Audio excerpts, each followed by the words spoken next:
Chogum 2024, President Bola Tinubu directs Vice President Kashim Shettima to lead Nigeria's delegation.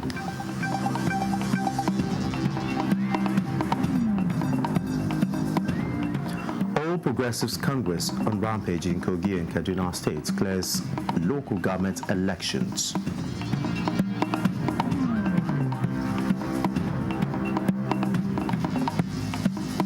Illicit drug dealers enter National Drug Law Enforcement Agency's nose.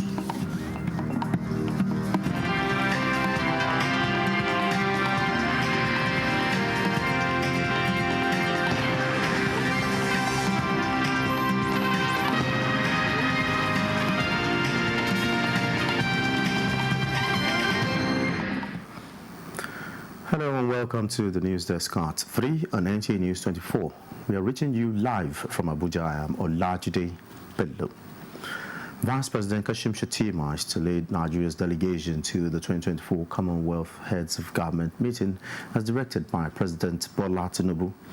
In a statement by the Senior Special Assistant to the President on Media and Communications Office of the Vice President, Stanley Nwokocha, Vice President Kashim Shettima will join King Charles of England and other world leaders from 56 member countries at the first Chogum scheduled for October 21st to 26th at the Pacific small island of Lafia, Samoa. We are expected to deliberate on the theme, One Resilient Common Future, Transforming Our Commonwealth, focusing attention on how member countries can harness their strength through resilience and unlocking potential. At the meeting, Nigeria and other member countries will also elect and appoint the next Commonwealth Secretary General. In line with the agreed memorandum on the establishment and functions of the Commonwealth Secretariat and the principle of regional rotation, the next Commonwealth Secretary General will come from Africa. Let's turn our attention to politics now. The All Progressives Congress has won all 21 chairmanship positions and 239 councillorship positions in the local government elections held on Saturday. This was announced by the chairman of the Kogi State Independent Electoral Commission, Mamman Ndahiri. Jonathan Omajali reports. The announcement of results took place around 10 p.m. on Saturday night at the office of the State Independent Electoral Commission, following delays in receiving results from some remote local government areas. A total of 21 chairmanship and 239 councillorship positions were contested, with the All Progressives Congress winning all of them. The Commission's chairman, Mama Ndairi, stated that the councillorship results were declared at the ward level, while the chairmanship results were announced at the local government headquarters. I want to reiterate the fact that the results the winners have been declared already at the wards for the councillors, and for the chairmanship, the results, the winners have been declared at the local government headquarters. So what I'm doing here is just the compendium of what we have as the result in a whole. At the time of this report, the Commission was still finalizing the detailed breakdown of vote cast and each party's totals. So I'm going to go through and I'm going to go alphabetically, in alphabetical order, starting from Adavi local government. In the Adavi local government, as it was declared in the headquarters, APC with Rashid Bashiru Okategu as chairman. He expressed his appreciation to the people of Kogi State and other stakeholders involved in the election. In Lokoja, Jonathan Omajali, NTA News. Similarly, the All Progressives Congress, APC, has emerged victorious in all the chairmanship seats in the just concluded local government elections across Kaduna State. The chairman of the Kaduna State Independent Electoral Commission announced the results after the conclusion of the election process, which took place in all the 23 local government areas of the state. Muhammad Umar Ajingi reports. The people of Kaduna State headed to the polls across various local government areas to elect their leaders at the grassroots levels after voting and collation of the results. The chairman of the State Independent Electoral Commission announced the outcome of the election. The 23 local government returning officers and 255 ward returning officers have declared the results in their respective constituency and submitted their results in accordance with the law alongside the electoral officers. By the power vested on the Commission, I hereby wish to confirm the result earlier collected and returned by the returning officers.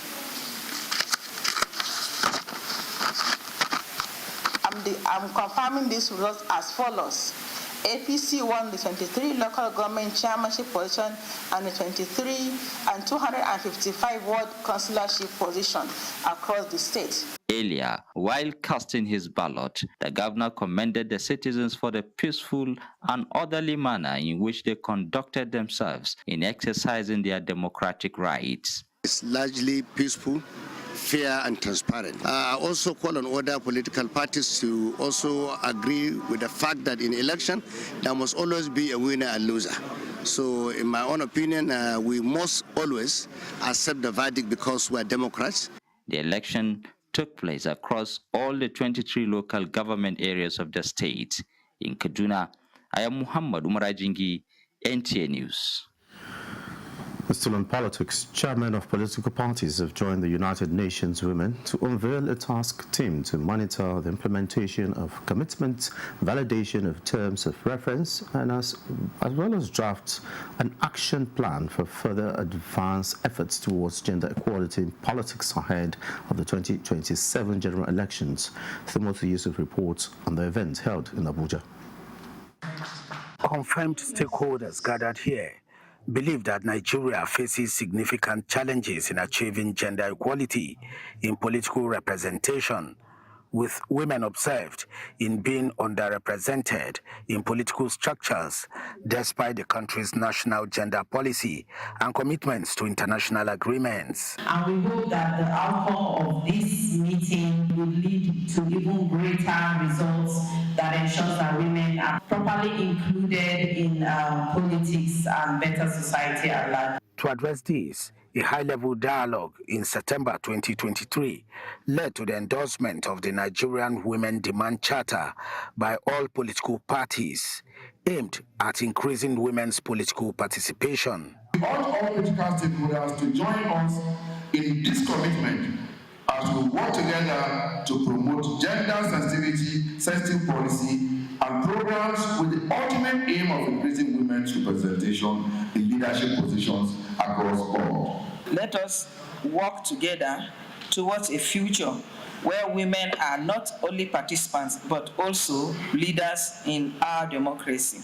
This task team has the sole mandate to monitor gender consideration for the implementation of Charter of Demands for women participation in politics, with ceremonial signing of commitment to support women leadership and political participation going forward. Timothy Yusuf, NTA News. And away from politics to businessmen, and a Canada-based nurse have been arrested by operatives of the National Drug Law Enforcement Agency, NDLA, at the Muritala Mohammed International Airport, Ikeja, Lagos, for attempting to import different types of illicit drugs through the airport. Sawa Khalil has details of these and highlights of NDLA activities for the week. One of the suspects who frequents Thailand, from where he claims to be importing fish into Nigeria, was arrested on Tuesday, 15th October 2024, while attempting to board a flight to Thailand. When he was taken for body scan, the result showed he ingested illicit drug, which proved to be cocaine. As a result, he was placed under excretion observation, during which he expelled 5 egg-size wraps of cocaine weighing 400 grams. In the same vein, a 26-year-old businessman also excreted a pellet of cocaine weighing 22 grams. The suspect revealed that he was to be paid 2.5 million naira for trafficking the drug. Meanwhile, a Nigerian-Canadian nurse was on 4th October arrested by NDLEA officers at the Lagos airport during a search of her luggage, a total of 70 parcels of Canadian loud weighing 35.70 kilograms. During her interview, she claimed she was in Nigeria to meet her boyfriend, who instructed her to come with the consignment, which is highly sought after. Meanwhile, a total of 162,351 bottles of codeine-based syrup were intercepted from 2 containers at the Apapa Seaport on Tuesday, 15th October at Port Harcourt Complex, One, Rivers State on Tuesday, 15th October. Different strain and quantities of illicit drugs were intercepted in different parts of the country during the week under review. In Abuja, Salwa Khalil Ibrahim, NTA News. The adoption of various strategies and synergy between security agencies in addressing all forms of insecurity in the country has been identified as driving force behind successes recorded in the fight against banditry and kidnapping in the Northwest. Minister of Defense Muhammad Badaru Abubakar noted this while on an official working visit to military formations in Kaduna. Haruna Muhammad reports. 4 out of 7 states in the Northwest has been battling with banditry, kidnapping for ransom with adverse consequences on social and economic growth. Federal and affected states governments are putting their acts together to combat the problem. Minister of Defense Muhammad Badaru Abubakar, while in Kaduna, took time to visit the air and maritime component of Operation Fonsen Yamma to take stock of joint operation activities and provide moral support for officers and men to sustain operational momentum. While acknowledging the recent success of the troops, the minister asked them not to only remain vigilant but ensure supremacy in firepower in addition to take the fight to criminals' hideouts. It's time to end it. It's been lingering for too long, and really it is time to end it. And like I've said, the president is committed in providing us all that we need to end this thing. And from what you have seen from the troop, they are charged and they are ready and they are willing to end insecurity. I call on the people to be vigilant, to open their eyes and ears and report all suspected cases of terrorism or banditry. As the troops are in high spirits, they are expected to comb the criminal hideout and smoke them out. Haruna Muhammad, NTA News. You're watching the news desk at 3 on NTA News 24. More reports when we return. Thanks for being there. The furniture subsector of Nigeria's economy is about to receive a boost with the introduction of a market that offers eco-friendly pieces to high-tech smart furniture. This is as the maiden edition of the Abuja Interior and Furniture Expo is underway. Maria Dozakari reports. The Expo, first of its kind, seeks to bring back the glory of furniture industry in Nigeria. To do this, organizers say furniture lovers are about to witness something out of the ordinary, which is aimed at not only showcasing the incredible talent that the Nigerian furniture industry offers, but provide a platform for collaboration with the brightest minds in craftsmanship and innovation within and outside the country. The Nigerian furniture industry is a bedrock of creativity and great potentials. Former Governor of Katsina State, Aminu Bello Masari, says the Expo is an initiative that will impact on the future of interior design and furniture in Nigeria. Local designers, artisans, and manufacturers possess unique skills and ingenuity that deserve not just local but global recognition. For the organizers, the expected impact of the Expo extends beyond the short term. as strategies are being put in place to facilitate long-term business collaborations, enhance trade relations, and stimulate innovation by encouraging competition and knowledge exchange. This is in addition to creating jobs and boosting entrepreneurship. The Expo is expected to hold on the 6th to 8th of December 2024. In Abuja, Maria Ado-Zakari, NTA News. The Nigeria Customs Service has pledged to keep supporting micro, small and medium enterprises to keep the economy running. Comptroller General of the Service, Adewale Adeniyi Vesimak, at a trade fair organized by the Customs Wives Association, Kunle Adeyeye reports. Micro, small and medium enterprises account for 90% of businesses, more than 70% of employment, and 50% of gross domestic product worldwide. Consequently, the Nigeria Customs Service says ingenuity of Nigerians will aid MSMEs. Fairs like this are a testament of innovation, resilience, and collaboration that drives the industry forward. And this trade fair is not just about showcasing our products or closing deals. It's about exchanging ideas, forming new partnerships, and inspiring the future. Recently, we just had a training program for over 230 women. And this forum, again, is an opportunity for us to bring out a lot of women who have talents and things that they do to showcase it. I will believe that from here, they'll be able to network and have more connections than they have ever had. With the momentum, that the rate at which we are going, COA is going to go places in the next 3 years. Esther Adija, who has been a caterer for 6 years and a member of Customs Wives Association, shares her experience. I'm out here with the help of COA. If not for COA, I wouldn't have been here. So I thank God for how COA gave me this platform to showcase what I'm doing. I'm moving, and since I came to the glory of God, I've been selling. The fair accommodated 220 vendors from COA, sister organizations, and the public. Kunle Adeyeye, NTA News. As part of efforts to support the federal government's resolve for quality education for all children, the Nation First Foundation, a non-governmental organization in Abuja, has offered scholarships to some less privileged students in government junior secondary school, Jabi. Thomas Ogbetere reports that school bags and writing materials were donated to the students of the school to motivate them. The Nation First Foundation, which has been at the forefront of ensuring quality education for the less privileged in the society, has once again demonstrated this with a visit to the government junior secondary school, Jabi, addressing the students and staff of the school. The founder of the foundation, Elidat Oniawa, stressed the need for all children of school age, irrespective of tribe, class, or creed, to be educated towards economic emancipation. Already we have children who are on our scholarship here in this school, who have been paying their school fees from primary. Some of them are in primary 5, 4, 3, and all of and thereabout.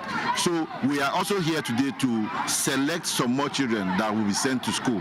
A 17-year-old GSS 3 student, Mohammed Sani Moazu, one of the beneficiaries of the Nation First Foundation scholarships, expressed gratitude to God and to the foundation for supporting him in his academic pursuits. In primary 6, then they start paying my school fees with everything. They are buying everything for me, all the school items. And sometimes they are used to buy some food for me to keep for me in our house. The Vice Principal Administration of the school, Catherine Okadigwe, said 5 students were recently awarded scholarships by the foundation. But they want us to give them more names of less privileged students so that they can pay their school charges. You are wonderful. So which we are going to submit to them. We want to take time and get the less privileged who cannot pay their school charges. The First Nation Foundation, which has been in the business of awarding scholarship to the less privileged in the country, is also partnering the Federal Ministry of Education and other federal government agencies in the fight against drug abuse in schools and among youths. In Abuja, Thomas Ogbetere, NTA News. The former CAF Footballer of the Year and president of C Foundation Lome Togo, Sheyi Emmanuel Adebayo, has hosted a 5-member team from Morgan State University, Baltimore, Maryland, United States of America. The visit was to forge ahead with the partnership between the C Foundation-sponsored university and Institute System in Lome and Morgan State University. The two organizations are of the same vision that the transformation and development of Africa are predicated on youth empowerment through practical training, empowerment through internship, service learning, and global cultural immersion, irrespective of the degree by a student. The team from Morgan State University, led by India Dekodova, Dr. Don Terry Vian, includes Dean Mbrare and Dean Asoju and Dr. Tijani. They were hosted by Adebayo, who is also committed to providing a fiscal structure for Morgan operation in Lome. The Embassy of the United States of America in Lome also hosted the team warmly and shared opportunities in Togo, with emphasis on the seriousness of the C Foundation and its university and institute in Lome. The Nasarawa State government is evolving a sustainable framework to address unwholesome practices in schools across the state to pave way for a robust and conducive teaching and learning environment. The Commissioner for Education, John Mamman, disclosed this while inaugurating grievance redress committees for schools in the state. Ilkisu Gruku reports. Studies indicate a growing concern of unwholesome practices in many schools in the country, ranging from unethical behaviors by staff and students to bullying of students and immorality amongst others. The committees are to serve as some sort of command and control, where such issues emanating from schools are not just addressed but prevented from occurring. Represented by the Director of Research and Statistics at the Ministry, Hassan Muhammad, the Commissioner explained that the committees will provide structured platform for aggrieved persons to seek redress. All the trainees should make maximum use of the opportunity here and step down the programs down the ladder. You are very bad, more equipped and capacitated to handle these issues professionally. The grievance redress mechanism and administrative officer at the National Project Coordinating Unit, Emmanuel, explained that there is a high premium attached to the initiative, given its potential to restore sanity to areas where it is lacking. We don't want a situation where the project within the time frame is stopped or disturbed for any reason whatsoever. Some of the facilitators and members of the committees avert that the hallmark of the initiative is fairness, devoid of any form of sentiments. Stakeholders believe that the program will go a long way in addressing disciplinary challenges in undated schools in some parts of the state. In Lafia, Bilkisu Umar Gurku, NTA News. Nigeria is set to address the global challenge in antimicrobial resistance as the federal government, through the Nigeria Center for Disease Control (NCDC), launches National Action Plan 2.0 for Antimicrobial Resistance and Genomics Surveillance Strategy in Abuja.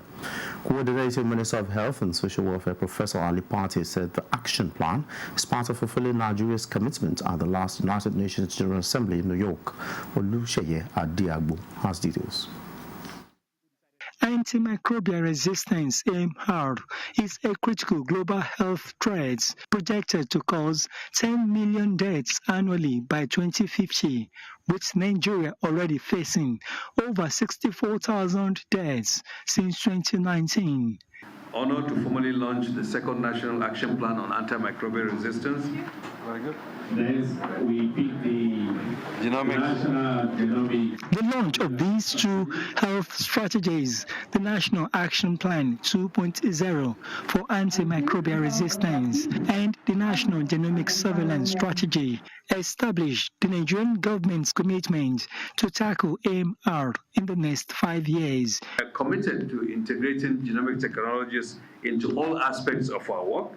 And the plan that has been laid out focuses on building our capacity for not only detection and surveillance, improving our response to emerging infections. We are building a future where every Nigerian will benefit from enhanced healthcare, improved disease prevention, and stronger health security. The Minister of Agriculture also holds his own commitment to the implementation of the activities of the National Action Plan. I'm confident that with a combined effort, we will go beyond conversations and set a new standard of tackling AMR. For the 177 countries that have currently developed the NAS on AMR, only 11% have made provision for funding the development of data. So we are happy that Nigeria is not the model. AMR is predicted to be the next global pandemic, and this meeting reviews a strengthened coordination of the task to ensure the prevention of the damage of AMR to humans, animals, and even agriculture. In Abuja, Olusheye Adiagbo, NTA News. And that concludes the news desk at 3 and NTA News 24. Thanks for watching. I am Olajide Bello.